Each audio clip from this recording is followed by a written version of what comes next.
What is up guys, ShadowNinja here to break down the new Star Wars Battlefront 2 trailer. Now this trailer focuses a lot on the Starfighter combat of the game. I am loving what I'm seeing. We got all three eras, we got the sequel trilogy, the original trilogy, and the good old Clone Wars. Now even though this trailer was about a minute long, we got a lot of information, heroes, settings, and a lot of vehicles that I'm actually happy to see. Now without a doubt, EA released this trailer early. It's supposed to release during Gamescom, but yesterday there was a leak with a little ad that showed some of the footage here.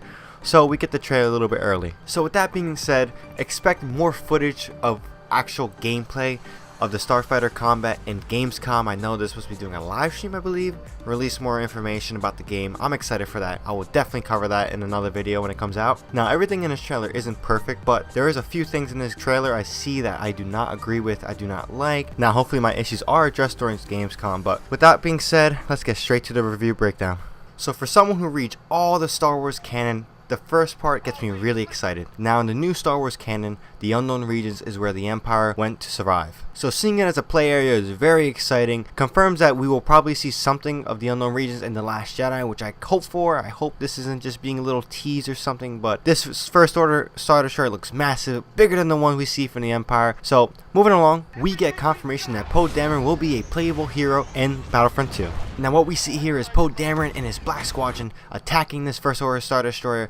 Things are getting crazy, explosions everywhere, and it's just insane, and I love it. Now next on frame we get to see Kylo Ren's TIE silencer. It's great to we're going to be seeing that in the game. There was a leaked picture of it. I'm not sure if it was from Battlefront 2 or actually the movie concept art, but it's great that we're going to be seeing a lot of Last Jedi stuff in this game. I'm happy that the content will be there. The sequel trilogy doesn't have a lot of content right now. It only has one movie, soon to be two, so it's great to see that more sequel trilogy stuff will be in this game. So in the next frame here, we get to see some Red Squadron above the forest moon of Endor. Now what's cool about this is this takes place post second Death Star battle, so we get to see, I guess, some cleaning up to do around Endor. I know in the Star Wars canon, the Rebellion decided to help the Ewoks as a courtesy, finish off the Empire in their system.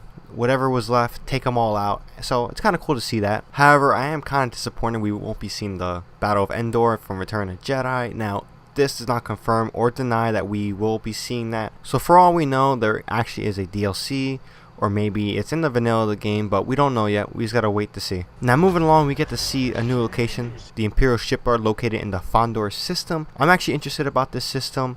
It's relatively new to the new canon. It was in Legends. This was briefly mentioned in the Thrawn novel. And we also get to see Darth Vader is confirmed and be returning as a hero. Yeah, it's not a pickup, but as a hero. He was pretty overpowered in the Battlefront 1. I hope it stays like that. He was honestly my favorite to fly in Battlefront 1. So after we get to see some pretty epic action, we get another confirmation that the Millennium Falcon and Slave One will be returning in Battlefront 2. We get some Y-Wing action, which is great. Explosions, epicness, more explosions, and to my favorite part. Now all I want to say is that EA really knows how to troll the fan base. For Battlefront 1, we wanted Clone Wars, Clone Wars, Clone Wars, Clone Wars. We did not get any Clone Wars. Now I love Battlefront 1. I wish there was some Clone Wars there, but it seems like with every trailer, the last thing we see is Clone Wars, and when we see Clone Wars, it's a ton of it. Now if you look here on the frame, we get to see a Venator class Star Destroyer. I love the sight of these things, and we also get to see a ARC-170 Starfighter. So moving along, we get another confirmed setting, Ryloth. The people at EA really love the Clone Wars TV show, and I'm actually happy for that. We got Sam Witwer as the voice of Darth Maul, and now we got Ryloth. We also got a cool glimpse at the Republic Light Cruiser. Now honestly, I don't know if this Light Cruiser will be playable. I highly doubt it, but it's pretty cool seeing this vehicle in the Clone Wars. It was a big part of the Clone Wars TV show. I'm happy to see it. Also on the center of the screen, you see a Trade Federation battleship. Now moving along, we get to see more action, and I'm loving the Clone Wars era action.